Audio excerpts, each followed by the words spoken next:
en même temps, il commence à y avoir cette puissance, cette antéchrist qui prend de l'ampleur et qui commence maintenant à avoir cette ampleur sur le monde. Et si on veut comprendre les 10, qu'est-ce que ça veut dire le nombre 10? Parce qu'on voit bien dans ce chapitre que la bête a 7 têtes et 10 cornes. En fait, ça nous explique que les 10 cornes représentent tout simplement l'ensemble des rois qui ont dirigé et qui dirigent les différents royaumes, en fait.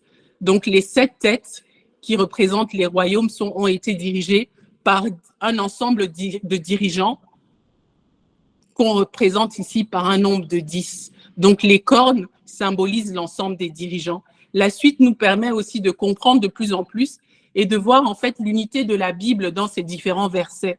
Et notamment, on va voir que la bête a sur ses têtes des noms blasphématoires.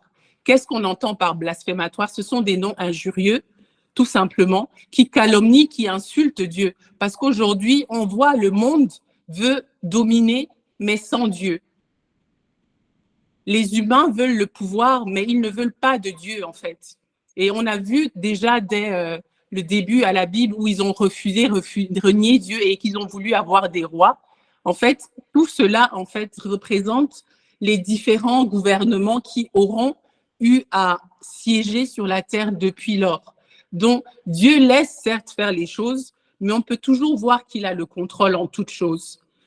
Et pour en revenir maintenant à l'Apocalypse, le 13:2 qui dit « Je vis, la bête que je vis ressemblait à un léopard, ses pattes étaient comme celles d'un ours et sa gueule comme une gueule de lion. Le dragon lui donna sa puissance, son trône et une grande autorité. » La bête ici, que décrit Jean, en fait, est directement liée de nouveau à la prophétie que Daniel avait eue plus tôt quand il était en exil à Babylone. On peut voir là que les 10 cornes représentent l'Empire romain et ses 10 divisions. Le léopard représente l'Empire grec, l'ours, l'Empire médo-perse et le lion, l'Empire néo-babylonien. Et en fait, de nouveau, pour comprendre le contexte, on peut voir que dans la vision que Daniel a vue à l'époque, il a vu succéder plusieurs puissances politiques sous le trait de ces 4 énormes bêtes, en fait. Et il va les décrire en disant, en donnant, en fait, en disant comment elles étaient. Et on peut voir que dans la vision, les 10 cornes de nouveau représentent spécifiquement les 10 royaumes. Et dans les visions de Daniel, une fois de plus, on va voir que le 4e animal était une bête redoutable, indescriptible, qui partageait les caractéristiques les plus terrifiantes, en fait, des bêtes précédentes. Donc, dans les jours de ce 4e empire, le Messie viendra. Le 4e empire, on ne sait pas encore lequel, enfin, on ne sait pas encore, on n'a pas vraiment de définition exacte, mais on sait qu'il va arriver. Mais le Messie viendra, détruira tout pouvoir terrestre et il finira par régner sur la terre. Donc, c'est tous des signes que Dieu nous donne. Et c'est en ça que, en son verset 13-9, il nous dit, si quelqu'un a des oreilles, qu'il écoute. Maintenant, on va lire de nouveau Apocalypse 13, de 3 à 8, pour voir en fait ce que nous dit la parole. Il dit, « Et je vis, l'une des bêtes était comme blessée à mort, mais sa blessure mortelle fut guérie. Remplie d'admiration, la terre entière suivit la bête. On adora le dragon parce qu'il avait donné l'autorité à la bête. On adora aussi la bête en disant, qui est semblable à la bête et qui peut combattre contre elle? Il lui fut donné une bouche qui proférait des paroles arrogantes et des blasphèmes, et elle reçut le pouvoir de faire la guerre pendant 42 mois. Ce qui démontre de nouveau la limitation, en fait. Elle ouvrit la bouche pour proférer des blasphèmes contre Dieu, pour insulter son nom et son tabernacle et ceux qui habitent dans le ciel. Il lui fut permis de faire la guerre aux saints et de les vaincre. Donc oui, il lui fut donné, il a la permission de vaincre les saints, mais malgré tout, il y a une limite. Si on continue, le verset nous dit « Elle reçut l'autorité sur toute tribu, tout peuple, toute langue et toute nation, et tout habitant de la terre l'adoreront, tous ceux dont le nom n'a pas été inscrit dans le livre de vie de l'agneau, offert en sacrifice, et ce, dès la création du monde. » Donc, au chapitre 3, c'est une confirmation de la bête comme une puissance de l'Antichrist. En fait, il imite Jésus-Christ dans sa mort et sa résurrection. Sauf que c'est une imitation parce que là, la bête est seulement blessée, en fait, mais elle est guérie. Donc, le monde, au travers de ça, va croire et cela va ajouter la renommée et le pouvoir de la bête. Et c'est en ça que l'autorité et la popularité de la bête va venir. Les hommes vont la suivre, vont l'adorer, ils seront attirés par sa puissance, par ses miracles, dont notamment celui-là, et il sera uni, le monde sera uni autour de lui. Et on verra par la suite qu'il y aura un contrôle ensemble. Par la suite, elle va contrôler l'ensemble de l'économie mondiale et les humains seront impressionnés par le pouvoir et ils suivent en fait tout simplement cette bête parce que elle leur offre justement, elle leur offre ce pouvoir à ses disciples. Mais il faut savoir que même que le culte de Satan devient de plus en plus populaire chaque année, ce n'est qu'une infime fraction de personnes qui l'adorent pour le moment ouvertement. Mais c'est parce que plus de gens s'attendent à ce qu'il apparaisse de façon laide, avec horreur. Mais nous devons être sensibles et savoir, parce que Dieu nous dit que c'est faux. Ce Satan lui-même se transformera en ange de lumière. Et si on n'est pas sensible, on pensera que c'est Dieu qui agit alors que ce n'est pas lui en fait. Donc, il faut être sensible une fois de plus. Et c'est ce en quoi il nous dit, si quelqu'un a des oreilles, qu'il écoute. Parce que s'il nous parle, il nous révèle des choses pour que nous soyons sensibles quand les temps de la fin viendront et qu'il va essayer maintenant de séduire en fait les enfants de Dieu. Et en Apocalypse 13, 5 nous dit, Dieu limite le pouvoir accordé à la bête. Elle ne peut exercer l'autorité que durant un court moment. Et même lorsqu'elle est au pouvoir, Dieu continue à contrôler la situation. Donc, ne nous détrompons pas. Certes, elle aura le pouvoir, mais Dieu continuera à contrôler la situation. J'ai mis des versets qui permettront d'aller voir en fait en quoi et comment et comprendre comment Dieu pourra en fait continuer à avoir le contrôle de la situation. Au verset 7, j'avance parce que le temps est court. La bête l'emporte sur le peuple et Dieu et règne sur lui. Toutefois, il ne peut lui infliger aucun mal spirituel. Donc, si on revient au verset 7 de ce chapitre, c'est ce que Dieu essaye de nous faire comprendre. Ça veut dire qu'elle établit une domination mondiale, elle exige que tous l'adorent. C'est ainsi que tous vont vraiment l'adorer, sauf les croyants. Le refus d'adorer la bête va entraîner la souffrance pour les croyants, pour les membres en fait du peuple de Dieu, mais la vie éternelle sera notre récompense. Donc en ça, de nouveau, il nous dit, si quelqu'un a des oreilles, qu'il écoute. Car en réalité, ceux qui vont suivre la bête seront victimes d'une tromperie. Elle va utiliser son pouvoir pour manipuler, attirer l'attention, promouvoir de mauvais projets, contrairement à Dieu qui, lui, utilise son pouvoir pour aimer et pour nous édifier. Donc, que des rumeurs de miracles ou des bruits de résurrection ou de réincarnation d'un prétendu Christ ne nous détournent pas de la foi et du retour de Jésus-Christ qui se manifestera pour chacun. Apocalypse 10, maintenant, nous dit de nouveau, c'est un avertissement de la justice divine. Il dit, si quelqu'un mène en captivité, il ira en captivité. Si quelqu'un tue par l'épée, il faut qu'il soit tué par l'épée. C'est ici la persévérance et la foi des saints. Dieu fait un rappel que ceux qui vont s'engager dans des actions contraires à la volonté de Dieu, comme la persécution des saints, finiront à en subir les conséquences. Donc oui, ne nous laissons pas séduire, parce que si nous nous laissons séduire et si nous commençons à œuvrer pour le mal, c'est ainsi que la justice divine s'appliquera à nous. Donc, on a vu la première bête et maintenant on va voir la deuxième bête. Donc, c'est la première partie. Dieu nous parle de cette première bête qui va établir qui a un système administratif. Et maintenant, il va nous donner quelles sont les caractéristiques. Il nous parle maintenant de cette deuxième bête qui va monter de la terre, en fait, qui est l'Antichrist, la manifestation même de l'Antichrist et la persécution qui va s'en suivre. Si on lit de 10 à 18, ça nous dit « Puis je vis monter de la terre une autre bête qui avait 2 cornes semblables à celles de l'agneau et qui parlait comme un dragon. On voit là que cette bête a 2 cornes.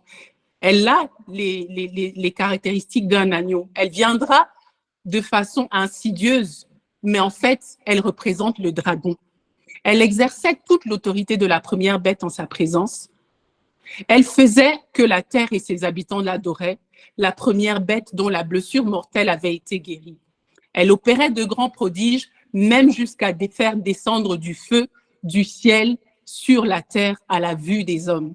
Et elle séduisait les habitants de la terre par les prodiges qui lui étaient donnés d'observer en présence de la bête, disant aux habitants de la terre de faire une image à la bête qui avait la blessure de l'épée et qui vivait.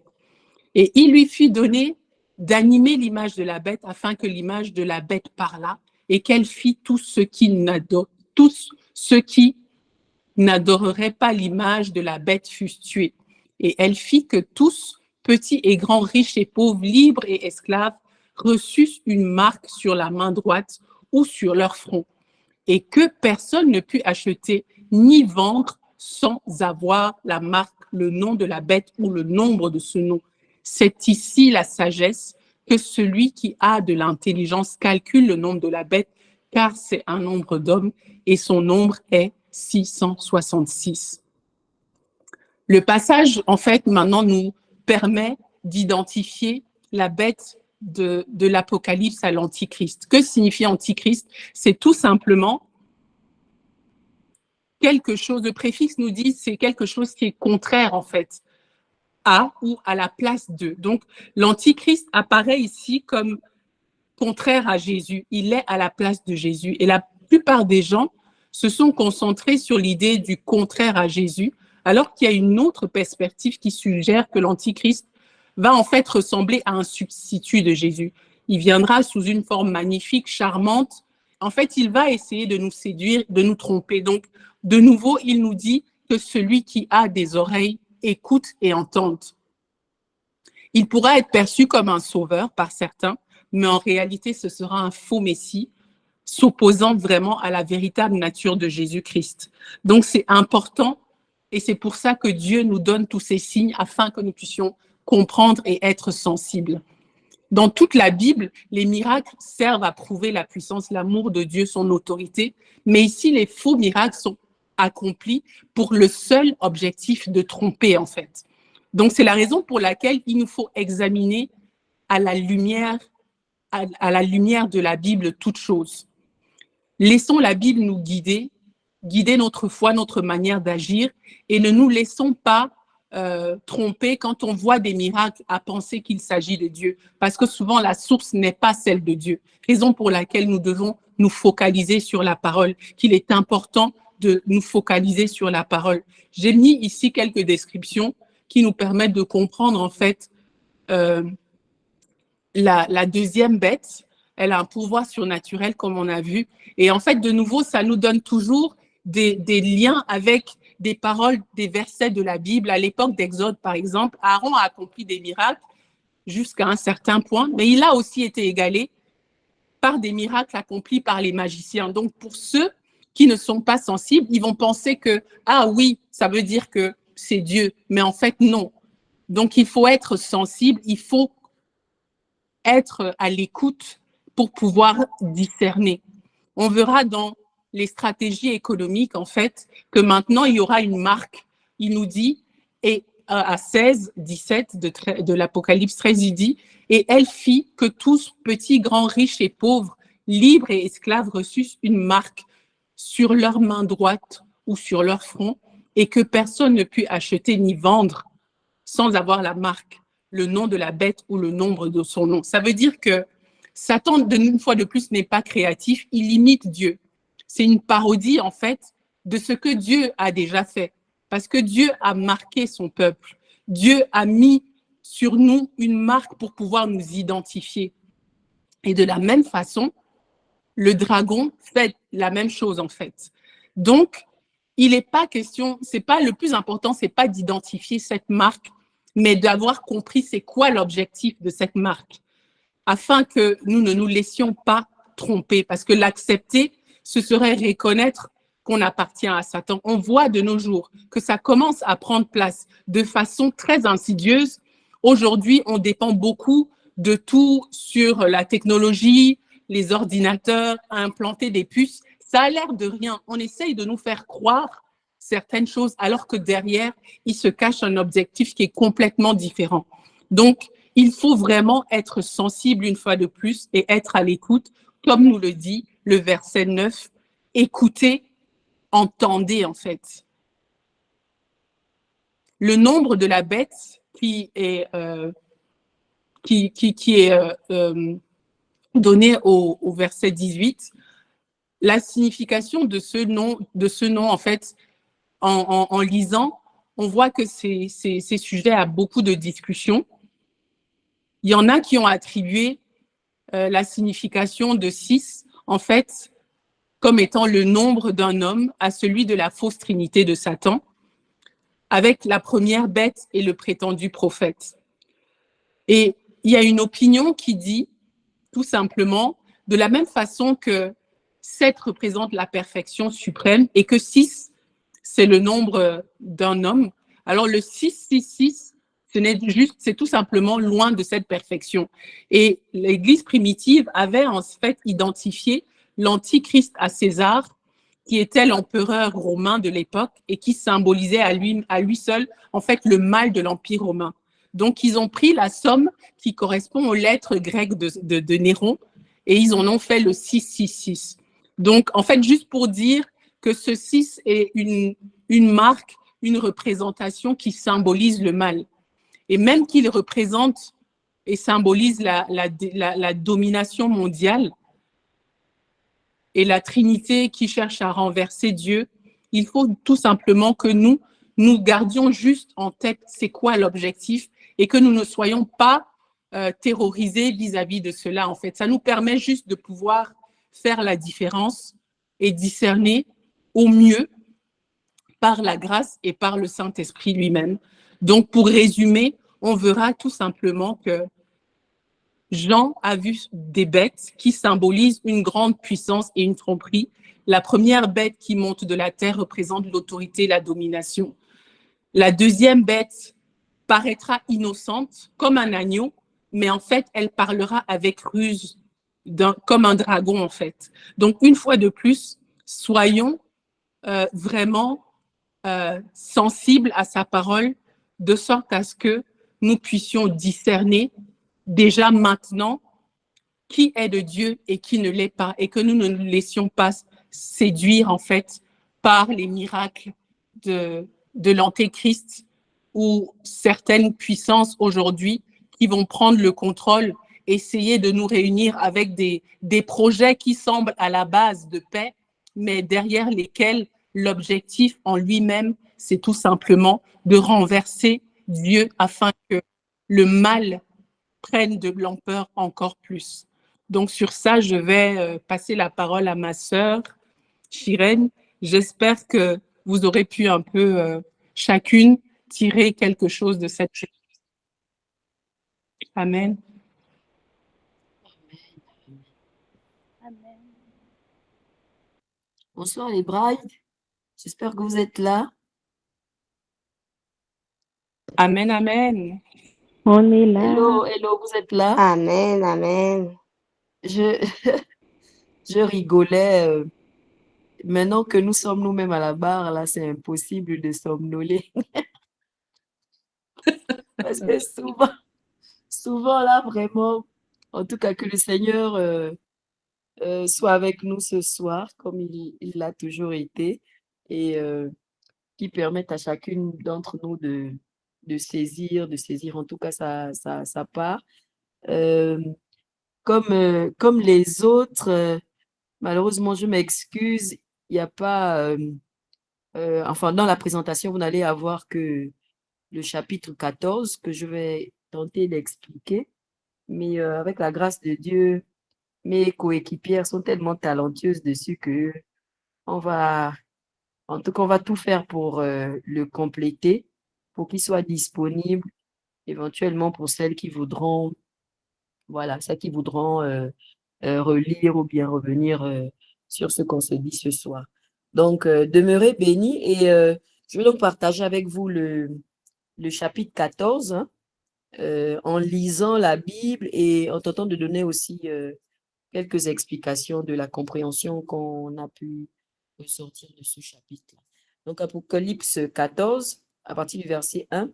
Puis je regardais un agneau debout sur le mont Sion, et avec lui 144 000, ayant le nom de son Père écrit sur le front. Et j'ai entendu une voix du ciel comme la voix de beaucoup d'eau, et comme la voix du tonnerre fort. Et j'ai entendu le son des harpistes jouant de leur harpe. Ils ont chanté comme une nouvelle chanson devant le trône, devant les 4 créatures vivantes et les anciens. Et personne ne pouvait apprendre ce cantique, sauf les 144 000 qui ont été rachetés de la terre. Donc, un agneau sur le mont Sion, et avec lui 144 000 qui ont été vus pour la dernière fois, si vous vous souvenez. On a parlé de ces mêmes 44 000 créatures dans le chapitre 7.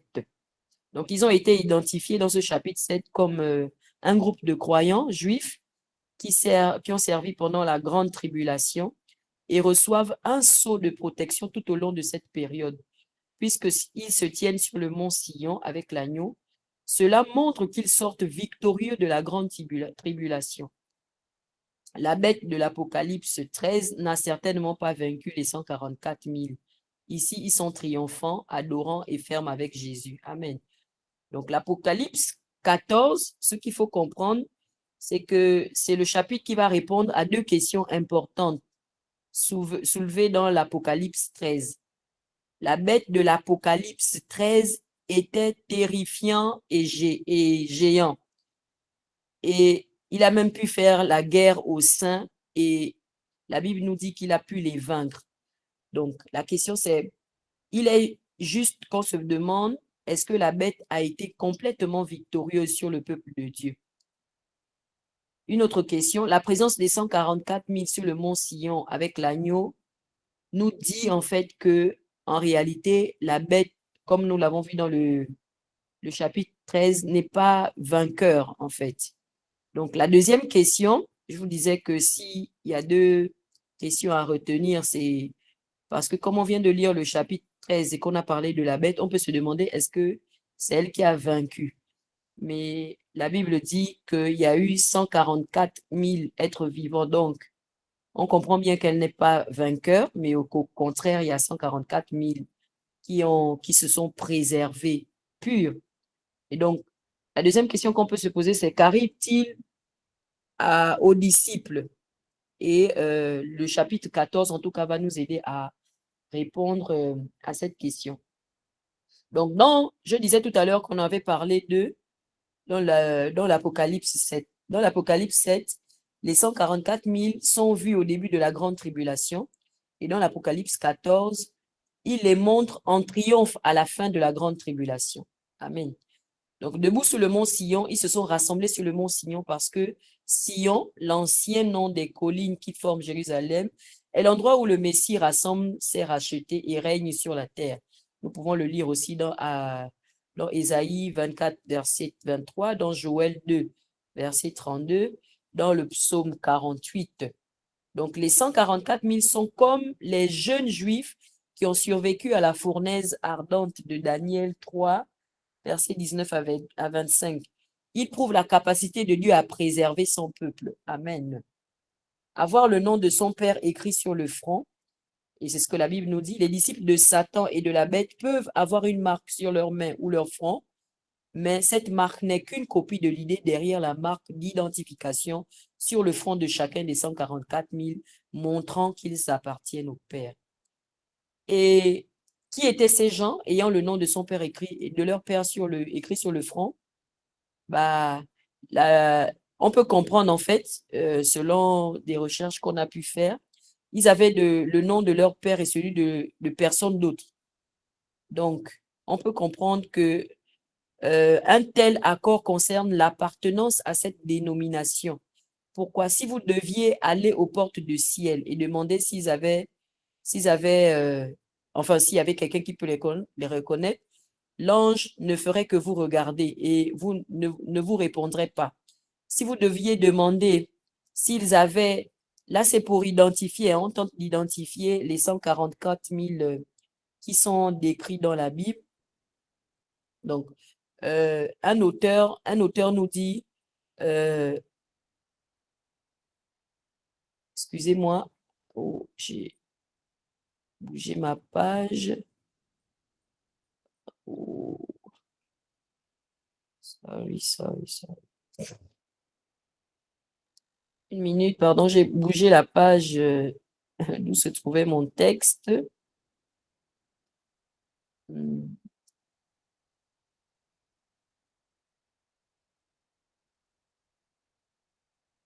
Alors, je suis. Donc, ils avaient le nom de leur père et celui de personne nôtre. Quelle histoire d'agitation est faite sur terre au sujet de nos distinctions? Nous pensons qu'un tel accord concerne l'appartenance à cette dénomination et à l'autre. Pourquoi? Si vous deviez aller aux portes du ciel et demander s'ils avaient des baptistes là-bas, l'ange ne ferait que vous regarder et ne vous répondrait pas. Si vous deviez demander s'ils avaient des Wesley, là c'est pour leur détermination, oui, ou des membres de l'Église, il dirait rien du genre. Mais si vous deviez lui demander s'ils avaient des chrétiens là-bas, dirait-il une abondance d'entre eux. Donc, ils sont tous un, maintenant tous appelés d'un seul nom. L'ancienne marque a été effacée et maintenant, ils n'ont pas le nom de cet homme ou l'autre. Ils ont le nom de Dieu, même le nom de leur Père. Amen. Donc, la voix de beaucoup d'eau est comme la voix du tonnerre. C'est la voix de Dieu. Apocalypse 1, verset 15 et Apocalypse 4, verset 5. Peut-être que Dieu a parlé ici pour proclamer son approbation de ces 144 000 fidèles serviteurs dans l'esprit de Matthieu. On peut aussi le voir dans Matthieu 25, verset 21. Donc, la Bible dit, bien joué, bon et fidèle serviteur. J'ai entendu le son des harpistes jouant de leur harpe. Nous nous souvenons que les anciens d'Apocalypse ont des harpes. C'est peut-être là que leur musique est entendue pour accompagner le chant d'adoration des 144 000 fidèles, alors qu'ils chantent une nouvelle chanson unique à eux. Donc, ils ont chanté comme une nouvelle chanson devant le trône dans Révélation 14. Les 144 000 ont les pieds fermement plantés sur un mont Sion terrestre. Pourtant, leur louange les emmène directement à la présence de Dieu, juste devant le trône. Dans notre louange et notre culte, nous pouvons vraiment nous transporter et être entendus dans les endroits célestes. Donc, à l'exemple de ce que la Bible nous dit sur ces 144 000 fidèles qui louaient le Seigneur, nous pouvons, en fait, on peut déduire là, ou du moins conclure ou comprendre l'importance de la louange, en fait, en tant qu'enfant de Dieu. Donc, l'enlèvement dans la louange de Dieu est l'état suprême de l'âme. Recevoir la miséricorde pour laquelle nous louons Dieu est quelque chose, mais être entièrement vêtu de louange à Dieu pour la miséricorde reçue, c'est bien plus. Pourquoi? La louange est le paradis et le ciel est la louange. Prier est le ciel en bas, mais la louange est l'essence du ciel au-dessus. Lorsque vous vous inclinez dans l'adoration, vous êtes à votre plus haut niveau. Donc, le ciel n'est pas l'endroit où apprendre à louer Dieu. Vous voyez avec moi, vous êtes d'accord avec moi. Le ciel n'est pas l'endroit où nous devons apprendre à louer Dieu. Nous devons apprendre à louer Dieu maintenant sur la terre. Vous devez apprendre ici les notes de grâce, libre et d'amour. Et lorsque vous aurez maîtrisé leur mélodie, vous serez en mesure d'offrir au Seigneur l'hommage d'un cœur reconnaissant même au ciel et de vous mélanger aux harmonies éternelles. Là, c'est quelques auteurs qu'on a trouvés et qui, de temps en temps, peuvent expliquer voilà, les versets. Donc, versets 4 à 5, la description des 144 000. Ce sont ceux qui n'ont pas été souillés par les femmes. Et la Bible le dit. Le chapitre 14 explique que ces 144 000 n'ont pas été souillés par des femmes. Donc, la grande tribulation ne les a pas vaincus. Donc, ils sont vierges. Ce sont ceux qui suivent l'agneau partout où il va. Ceux-ci ont été rachetés parmi les hommes, étant les premiers fruits de Dieu et de l'agneau. Et dans leur bouche, on n'a trouvé aucune terreur, car ils sont sans faute devant le trône de Dieu. Ils sont vierges. Beaucoup prennent la virginité des 144 000 comme simplement un symbole de leur pureté générale, comme dans 2 Corinthiens 11, verset 2. Néanmoins, Paul a recommandé le célibat en période de détresse, 1 Corinthiens 7, versets 25 à 35. Et Jésus a parlé de malheur pour ceux qui auront des enfants à cette période, ceux qui seront enceintes, ceux qui auront une grande famille. Paul a dit que ce serait difficile pour ces personnes-là. Donc, il n'est pas difficile de voir que Dieu appellerait ces 144 000 à un célibat littéral pour l'amour du royaume pendant la grande tribulation. Donc, généralement, le terme vierge est appliqué aux femmes, pas aux hommes. Alors, l'utilisation de vierge ici signifie que toutes les 144 sont des femmes. Pas du tout, selon selon un chercheur qu'on a trouvé aussi qui s'appelle Robert Stone. Pour lui, au contraire, il s'agit en tout cas, ces 144 000 peuvent aussi bien être des femmes que des hommes. Si le terme vierge est une image de pureté en général, il renforce le lien des 144 000 en Israël. Israël est souvent mentionné dans la Bible comme la Vierge, la fille de Sion. On peut le lire dans 2 Rois 19, 21, dans Ésaïe 37, verset 22, comme la fille vierge de Sion dans Lamentation 2 au verset 13, et comme la Vierge d'Israël, Jérémie 18 au verset 13, ou sinon Jérémie 31 au verset 34 à 21. Ce sont ceux qui suivent l'agneau partout où il va. Ces 144 000 sont d'origine juive. Apocalypse 7. Pourtant, ils croient aussi clairement en Jésus, sinon ils ne se tiendraient pas avec l'agneau, ne suivraient pas l'agneau partout où il va et ne pourraient pas être sans faute devant le trône de Dieu. Chacun de ces 144 000 fidèles a été sauvé pendant la tribulation. Donc, de la même manière que n'importe qui aujourd'hui, par la grâce, par une foi personnelle en Jésus-Christ, jusqu'au salut, même si l'enlèvement de l'Église met fin aux relations de Dieu avec l'Église en tant que telle sur la terre, cela ne change certainement pas la façon dont les gens viennent au salut ou font partie de la plus grande famille de Dieu qui comprend tous les rachetés avant et après l'Église. Amen. Ceux-ci ont été rachetés parmi les hommes, étant les premiers fruits de Dieu et de l'agneau, parce que les 144 000 sont les commencements d'une plus grande récolte. Ils sont les premiers fruits, le noyau divin d'Israël, qui est le signe de la rédemption de la nation. Parce qu'ils se sont décrits comme les premiers fruits, beaucoup ont pensé qu'ils joueront eux-mêmes un rôle déterminant dans le plan de Dieu pour apporter un grand rassemblement pendant la tribulation. L'Apocalypse 7 décrit une compagnie incalculable sauvée de la grande tribulation. Et ces 144 000 décrits comme les premiers fruits peuvent être utilisés pour prêcher l'évangile à ceux qui seront sauvés dans cette période. Donc, Apocalypse 14, 6 à 7, un ange prêche l'évangile. Si vous avez lu dans cette partie, il y a un ange qui prêche l'évangile. Puis j'ai vu, on va lire, puis j'ai vu un autre ange voler au milieu du ciel, ayant l'évangile éternel à prêcher à ceux qui habitent sur la terre, à chaque nation, tribu, langue et peuple, disant d'une voix forte, crains Dieu et rends-lui gloire, car l'heure de son jugement est venue, et adore celui qui a fait le ciel et la terre, la mer et les sources d'eau. Puis j'ai vu un autre ange voler au milieu du ciel, ayant l'évangile éternel à prêcher à ceux qui habitent sur la terre. Cet autre ange prêche l'évangile, mais annonce aussi le jugement. L'heure de son jugement est venue, parce que le jugement de Dieu est si évident sur la terre, dans une grande tribulation. Il n'est pas étonnant que la foule de ceux qui sont sauvés par la grande tribulation ne puisse pas être comptée. Donc, Apocalypse 14, verset 8, un ange annonce la chute de Babylone. Et un autre ange suivit, disant, Babylone est tombée, elle est tombée, cette grande ville, parce qu'elle a fait boire à toutes les nations le vin de la colère de sa fornication.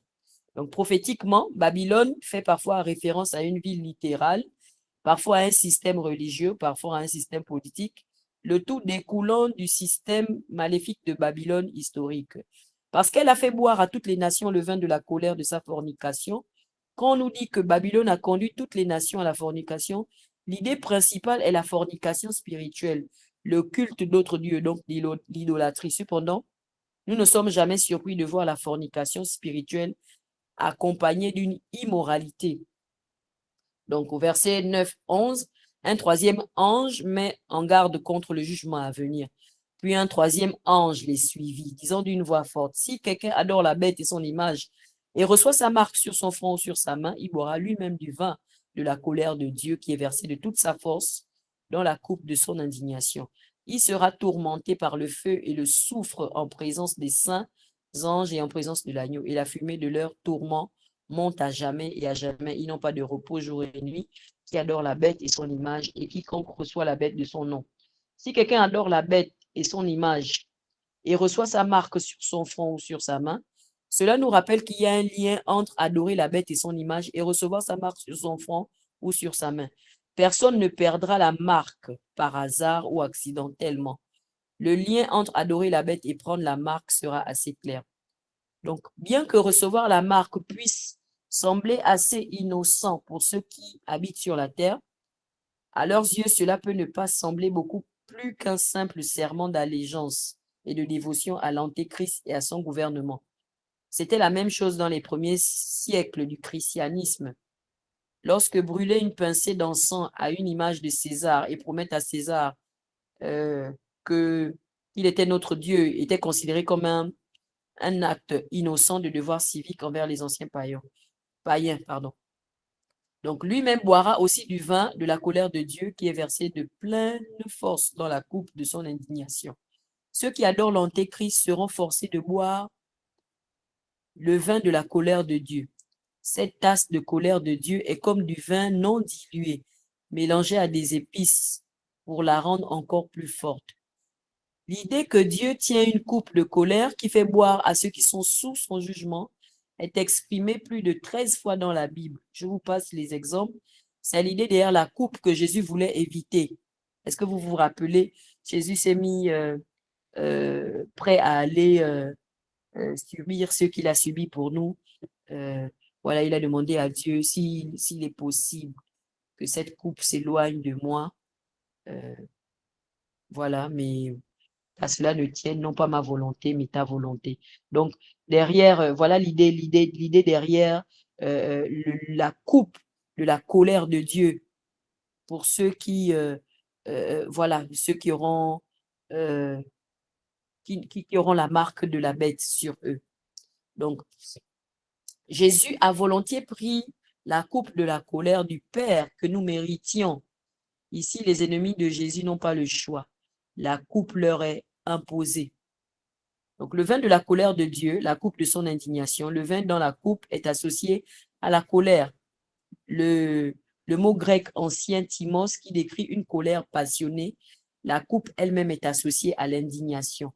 Le mot grec ancien qui est la colère d'une disposition établie. Donc, je vous passe ces détails ici. Donc, en présence, la suite, en présence des saints anges et en présence de l'agneau, cela montre que Dieu n'est pas absent de l'enfer. Il est présent dans toute sa sainteté et son jugement juste. Ceux qui sont en enfer souhaiteront que Dieu soit absent. Et j'espère que chacun fait bien attention à ce que nous sommes en train de dire maintenant. Mais Dieu ne sera pas absent. Il est faux de dire que l'enfer sera dépourvu de la présence de Dieu, mais ce sera sans aucun sens de son amour. Donc l'enfer, en fait, dans l'enfer, il y aura bien, bel et bien la présence de Dieu. Ce qui sera absent, c'est la présence de son amour. C'est puissant. La présence de Jésus sera là, mais seulement la présence de sa sainte justice et de sa colère contre le péché. Donc Dieu sera bien là parce qu'il doit établir la justice devant ceux qui auront sur eux la marque de la bête. La fumée de leur tourment monte à jamais et à jamais, et ils n'ont pas de repos jour ni nuit. Ceux qui adorent l'Antéchrist et reçoivent sa marque endureront cette colère et cette indignation pour l'éternité en enfer. Ici, le fait du tourment éternel est clairement énoncé. Pour toujours et à jamais signifie pour toujours et à jamais signifie si les seules conséquences du péché sont dans cette vie ou si la seule punition pour le péché est temporaire, alors les pécheurs intelligents ont gagné leur Dieu.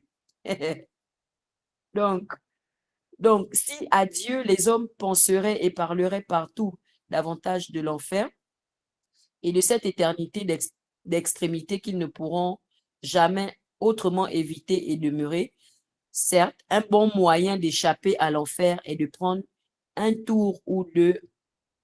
Ça, c'est, disons, une illustration, voilà. Donc, je vais la relire. Si à Dieu les hommes penseraient et parleraient partout davantage de l'enfer et de cette éternité d'extrémité qu'ils ne pourront jamais autrement éviter ou demeurer, certes, un bon moyen d'échapper à l'enfer est de prendre un tour ou deux en enfer par nos méditations quotidiennes. En décrivant les adorateurs de la bête, le mot culte ainsi que le mot recevoir est au présent, mettant l'accent sur l'adoration continue de la bête sur une longue période de temps. Le même temps présent est utilisé pour décrire leur tourment. De même que le culte de la bête n'est pas interrompu par le repentir de son tourment, n'est pas interrompu lorsque le repentir est trop tard. Amen. Donc, Apocalypse 12 à 13, cette fois-ci. La béatitude des saints, même dans la grande tribulation. Voici la patience des saints, voici ceux qui gardent les commandements de Dieu et la foi de Jésus. Puis j'entendis une voix du ciel me dire, écris, bénis sont les morts qui meurent dans le Seigneur à partir de maintenant. Oui, dit l'Esprit, afin qu'ils se reposent de leurs travaux et que leurs œuvres les suivent. Voici la patience des saints, heureux sont les morts qui meurent dans le Seigneur à partir de maintenant. C'est important de comprendre que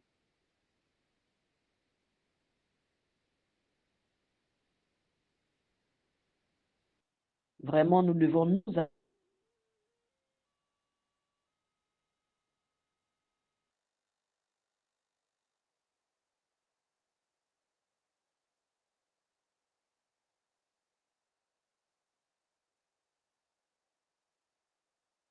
On ne t'entend plus, maman Chirène. approcher pour que, voilà, pour que nous mourions de leurs travaux. Nous tournons continue les méchants dans Apocalypse 14, verset. Comment? Allô? Oui, là, on t'entend. Ah, Problème de d'accord, ok. connexion de temps en temps. De connexion. Vas-y, tu peux parler, on t'entend. Voici la patience des saints. Heureux sont les morts qui meurent dans le Seigneur à partir de maintenant, afin qu'ils se reposent de leurs travaux. Nous voyons le fort contraste entre le reste des saints et le tourment continu des méchants. Le reste vient par l'endurance, patience et la fidélité à Dieu et à sa parole. Ici, ceux qui gardent les commandements de Dieu et la foi de Jésus. Nous ne pouvons qu'imaginer le courage et le réconfort que ce passage donnera aux saints aux saints persécutés pendant la grande tribulation. De toute évidence, Dieu veut encourager son peuple à être ferme en temps d'épreuve, en se concentrant sur ce que le repos et la récompense bénit dans l'éternité. Heureux les morts qui meurent dans le Seigneur. Ce sont les seuls morts glorieux. Ils meurent dans la cause de Dieu. Ils meurent sous le sourire et l'approbation de Dieu. Et ils meurent pour vivre et régner avec Dieu pour toujours et à jamais. Les œuvres les suivent. L'endurance, la patience et le travail de ces saints sont rappelés au ciel. Notre travail pour Jésus et son royaume va avec nous au ciel, donnant dignité et signification à tout ce que nous avons fait. Donc, Apocalypse 14, 14 à 16. Nous allons finir dans quelques minutes. Il est temps pour Jésus d'apporter la moisson. Puis je regardais et voici un nuage blanc. Et sur le nuage s'est assis un fils de l'homme, ayant sur sa tête une couronne d'or et dans sa main une faucille pointue, et un autre ange sorti du temple, criant d'une voix forte à celui qui est assis sur le nuage. Poussez dans votre faucille et récoltez, car le temps est venu pour vous de récolter, car la moisson de la terre est mûre. Ainsi, celui qui est assis sur le nuage a poussé sa faucille sur la terre, et la terre a été récoltée. Sur le nuage était assis l'un comme le Fils de l'homme, ayant sur sa tête une couronne et dans sa main une faucille pointue. Certains ont du mal à voir Jésus comme celui qui recueille la moisson. Ils ont du mal à répondre à un autre ange qui est sorti du temple, mais il est peu probable que quelqu'un qui soit appelé fils de l'homme et portant une couronne d'or soit quelqu'un d'autre que Jésus. Amen. Ayant sur sa tête une couronne d'or, comme il sera différent de le voir avec une couronne d'or sur sa tête et de ce que c'était de le voir porter cette terrible couronne d'épines que les cruels soldats ont tressé, poussé sur son front. Le mot utilisé ici ne fait généralement pas référence au diadème du pouvoir, mais à la couronne gagnée en conflit. Et il est très remarquable qu'il soit dit que lorsque le Christ viendra juger le monde, il portera la guirlande de la victoire, la couronne qu'il a gagnée dans la grande bataille qu'il a livrée. Quelle importance de son triomphe final, cette couronne d'or, sera-t-elle importante à propos de ses sourcils qui étaient autrefois couverts de sueur sanglante lorsqu'il combattait pour notre salut? Bien évidemment. Car la récolte de la terre est mûre. Ce mot grec ancien pour mûr a un sens négatif, devenir sec ou desséché. L'idée est de quelque chose qui est trop mûr. Cela signifie que Dieu ne jugera la terre que lorsqu'elle sera trop mûre. Pour le jugement, il ne se précipite pas dans le jugement. D'ailleurs, vous connaissez tout ce verset qui dit qu'il ne tarde pas dans l'accomplissement de ses promesses. Il désire que tous viennent à lui. Il faut se rappeler que le mal a sa récolte aussi bien que le bien. Il y a une récolte de misère et de malheur, une récolte pour la cueillette, la liaison et la combustion des tares, ainsi que pour la cueillette du blé dans la récolte du ciel. Donc, Apocalypse 14, 17 à 20, la presse à vin de Dieu. Puis un autre ange est sorti du temple qui est au ciel. Il avait aussi une faucille pointue. Et un autre ange sorti de l'autel qui avait le pouvoir sur le feu. Et il cria avec un cri fort à celui qui avait la faucille pointue en disant, poussez dans votre faucille pointue et rassemblez les grappes de la vigne de la terre, car ces raisins sont complètement mûrs. Alors l'ange poussa sa faucille dans la terre et rassembla la vigne de la terre et la jeta dans la grande presse à vin de la colère de Dieu. Et la presse à vin fut piétinée à l'extérieur de la ville. Et du sang sortit de la presse à vin jusqu'aux bribes des chevaux pour 1600 furgons. Un autre ange qui est sorti de l'autel qui avait le pouvoir sur le feu. Ces allusions semblent indiquer que l'ange agit en réponse aux prières des saints pour le jugement divin.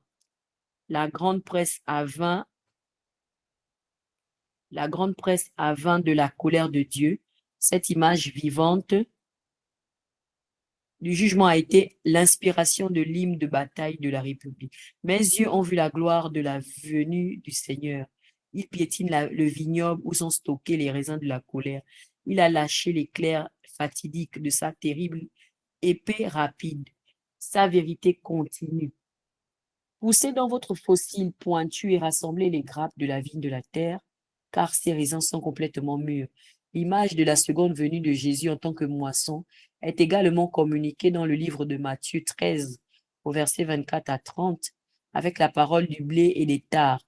L'implication est que les vrais croyants ne seront pas séparés de ceux qui vont simplement à l'église jusqu'à la récolte finale. Vous entendez bien, hein, mes sœurs? On ne sera pas séparés des faux croyants qui vont seulement à l'église. Entièrement mûrs, image des raisins entièrement cultivés dans la prime presque du jus. L'éruption du jus de raisin sous les pieds nus de ceux qui marchent sur les raisins dans la presse à vin est comparée à les jets de sang et parle du terrible carnage. Quelle est la force du raisin par rapport au poids et à la puissance d'un homme lorsqu'il vient mettre les pieds sur eux? Et puis, plus ils sont mûrs, plus impuissants. Le talon de l'omnipotent sur eux, et ils ne peuvent que se briser et s'enfoncer en dessous. Du sang est sorti de la presse à vin jusqu'aux bribes des chevaux, pour 1600. Cela décrit probablement des éclaboussures de sang jusqu'aux bribes des chevaux, une image d'un énorme carnage dans la bataille d'Armageddon décrite dans l'Apocalypse 16 au verset 16 et 19 au verset 11 à 19. Il est peu probable qu'il s'agisse d'une description d'une rivière de sang qui s'étend sur toute la longueur de la terre promise et aussi haute que la bribe d'un cheval.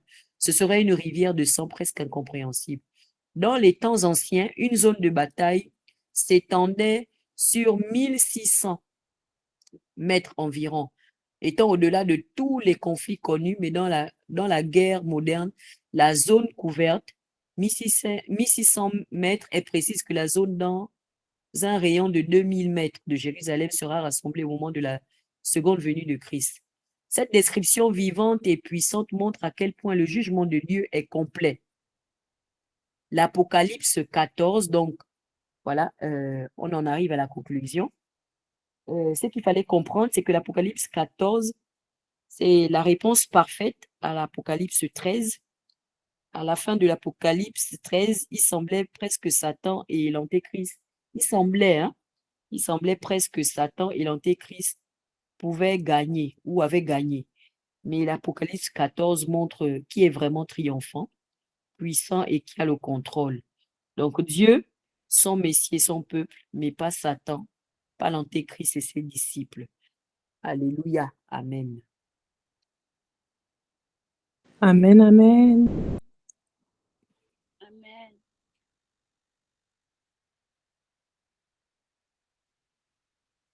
Alors, Louzia, tu reprends le flow.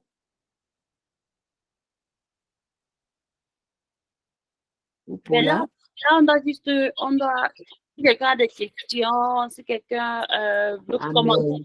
dire quelque chose. En fait, on a fini de parler, la parole est à vous maintenant. Mm. Yeah, Leila, tu as la parole. Bonsoir les brides. Bonsoir. Merci vraiment pour cette présentation très très complète.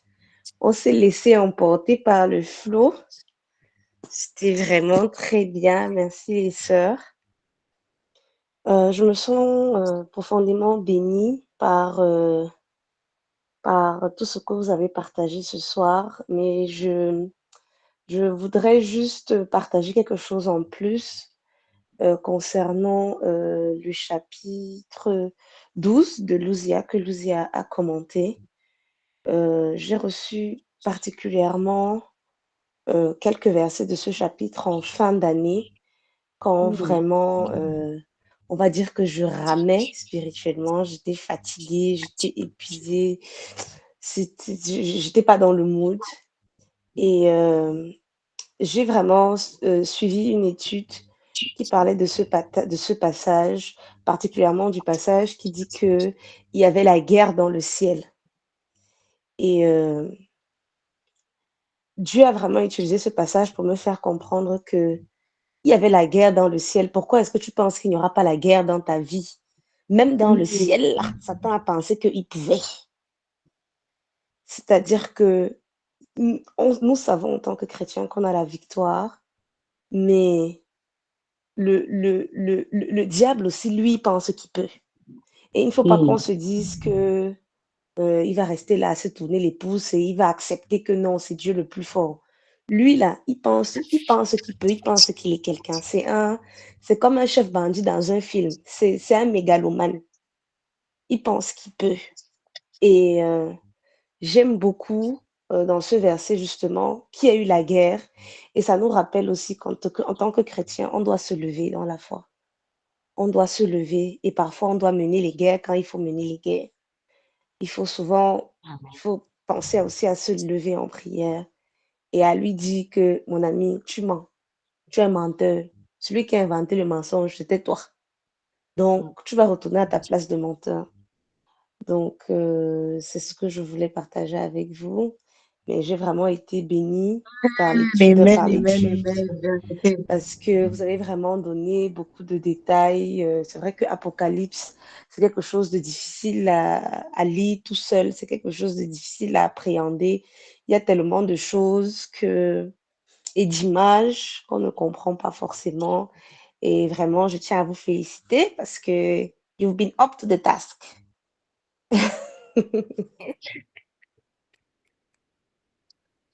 Merci, Merci, Leila. Leila.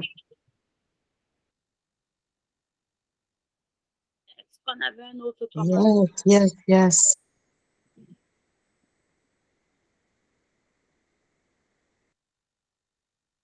Est-ce que quelqu'un d'autre avait une question, un commentaire?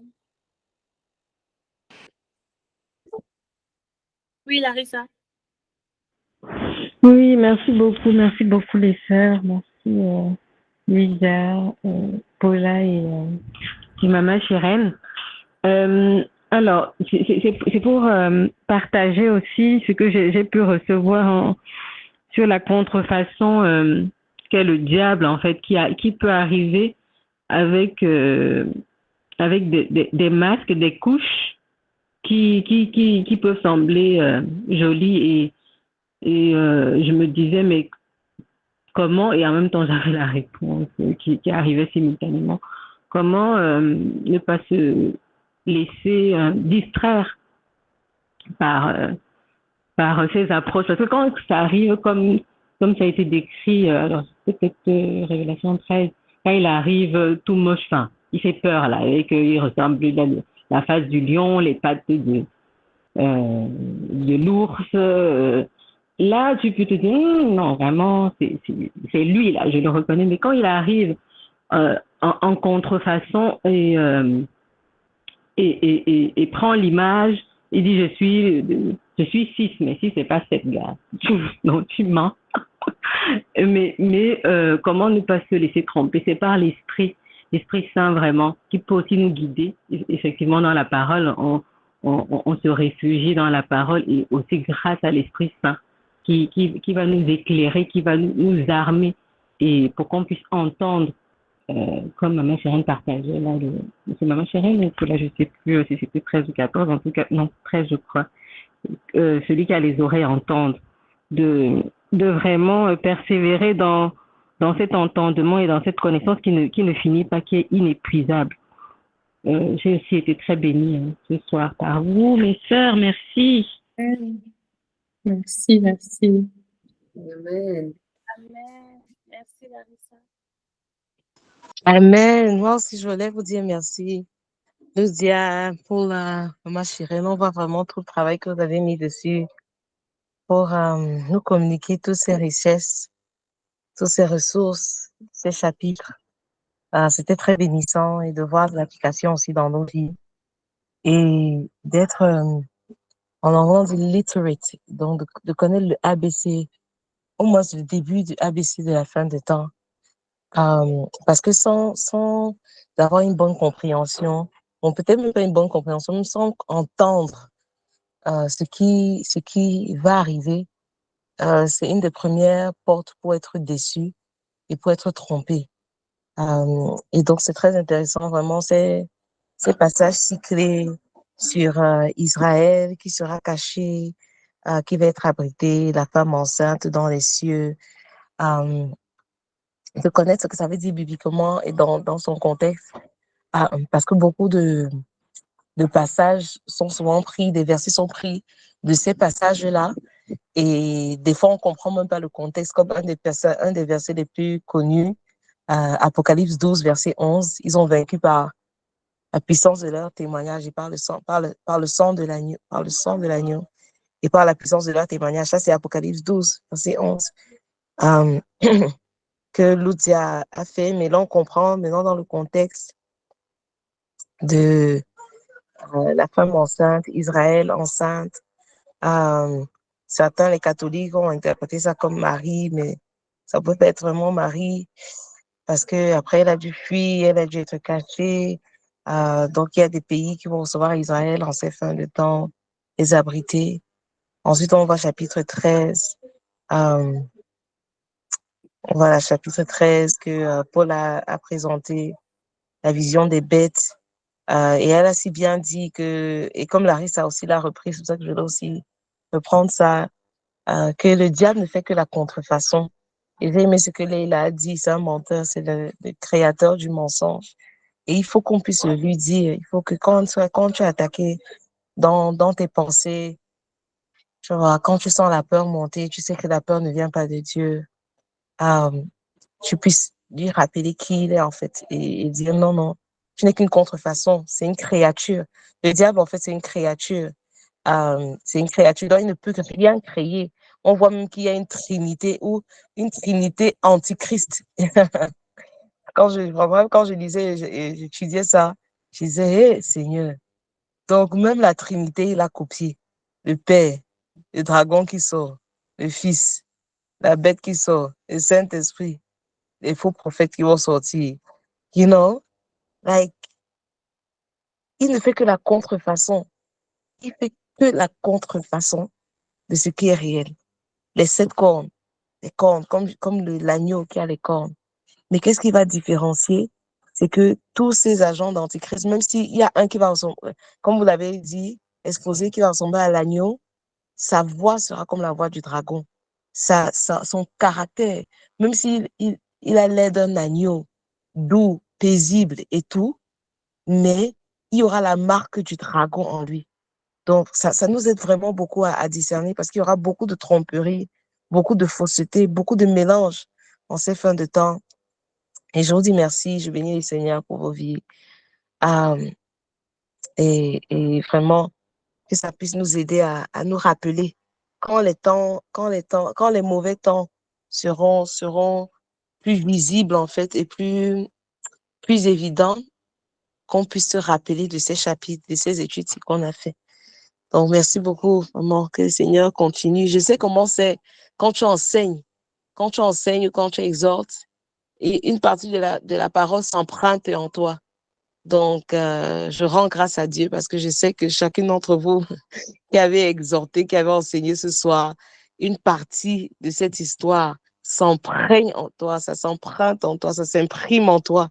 Et même ta connaissance grandit fois 10, plus même que ceux qui ont reçu cette connaissance-là. Donc, je bénis le Seigneur pour cela. Et je vous encourage encore. Merci beaucoup. Amen.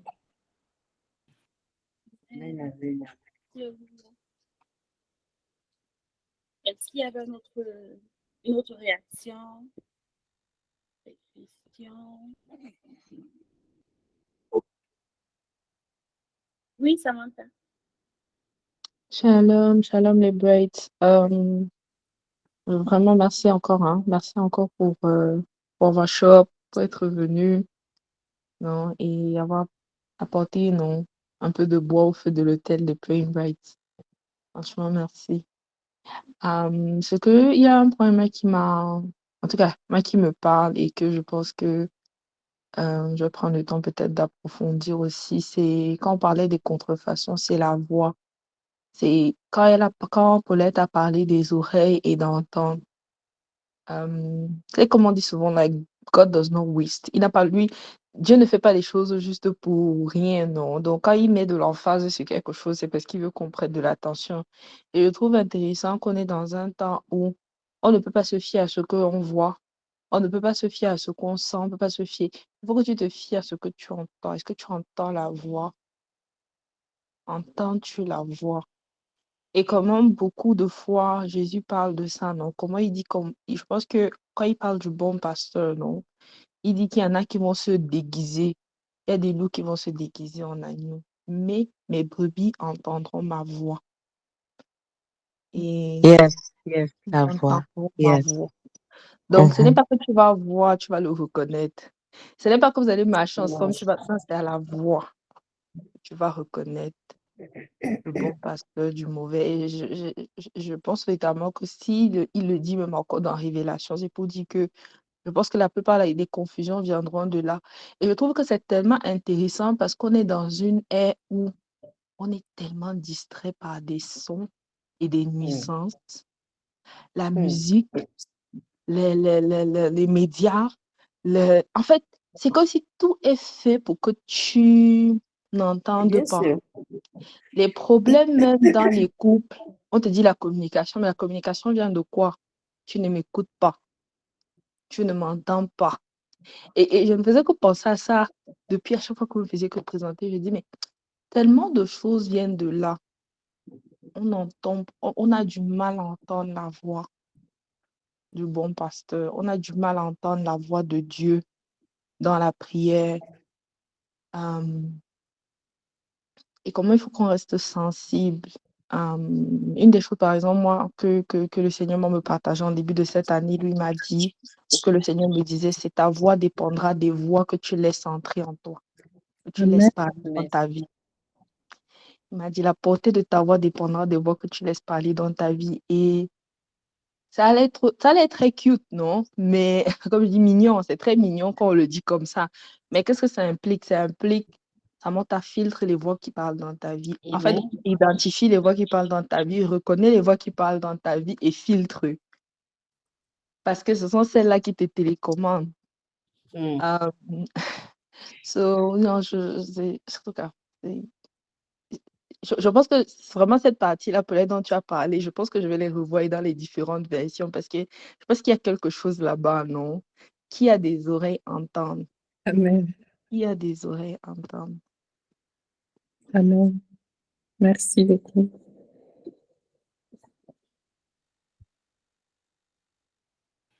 Merci, Samantha. Est-ce que quelqu'un d'autre voudrait prendre la parole?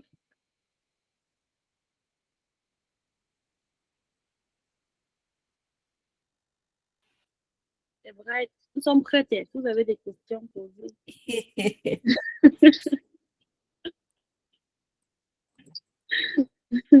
On s'est préparé, on a les bords, on est prêts. Si